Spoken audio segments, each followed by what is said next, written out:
Have you ever stopped to think about how bizarre and interconnected the world can be? History is filled with events that make you go, wait, was that planned? Nope, it was just one gigantic, jaw-dropping coincidence. Today, we're diving into 7 of history's strangest coincidences that will completely blow your mind.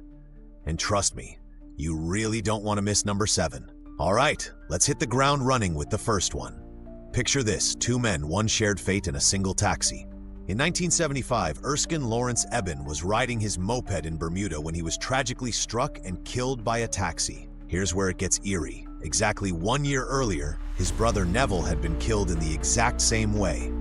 Same intersection, same taxi, even the same driver. Rumor has it that both brothers were even riding the same motorized moped. If you believe in fate, this one's for you. But let's admit it, that's enough to send shivers down your spine. All right, imagine this. A book published in 1898 titled Futility by Morgan Robertson describes a massive, unsinkable passenger ship called Titan. The ship crashes into an iceberg during its maiden voyage, killing nearly everyone on board. Sound familiar? 14 years later, the RMS Titanic set sail and met the exact same fate. Similar name, similar circumstances, uncanny parallels. It's as if Robertson had psychic abilities.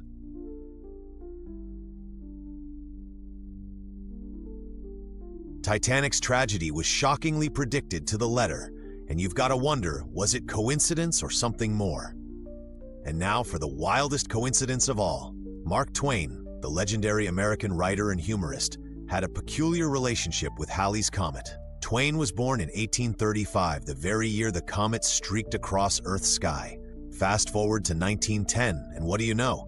Halley's Comet returned and Twain passed away on the exact day. He even predicted it, saying, "I came in with Halley's Comet in 1835. It is coming again next year, and I expect to go out with it." Talk about a cosmic farewell. The Hoover Dam is an engineering marvel. But did you know its tragic first and last deaths have an eerie link?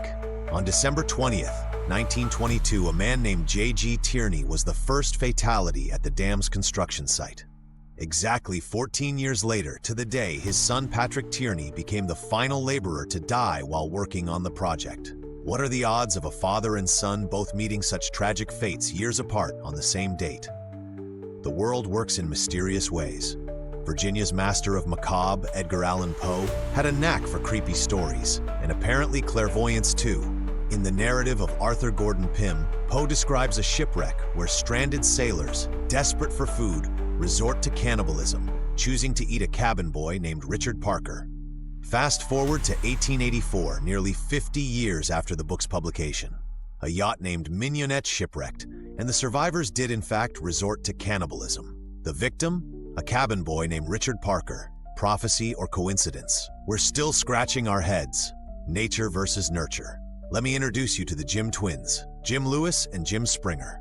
These identical twins were separated at birth and adopted by different families, yet their lives unfolded in virtually the exact same way. Both married women named Linda, divorced, and then married women named Betty. Each named their firstborn son James Allen. They even owned dogs named Toy, worked in similar jobs, and drove the same car models. When scientists finally brought them together as part of a study decades later, the coincidences were so incredible, it left researchers speechless. It's like a case of destiny refusing to be interrupted. And now, for the wildest coincidence of all, the monks of the Austrian Bridge.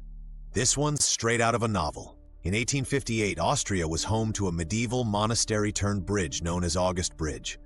One fateful afternoon, a man tried to commit suicide by jumping off into the icy river below. Tragically, or perhaps miraculously, he didn't succeed, thanks to intervention from a monk. Here's where it gets crazy. The suicidal man would later become that monk, saving countless other jumpers from the same fate. Nobody knows what sparked his dramatic transformation, but records indicate he became deeply religious and appointed himself guardian watcher monks by the bridge for life. Whoa, that was a roller coaster of coincidences, wasn't it?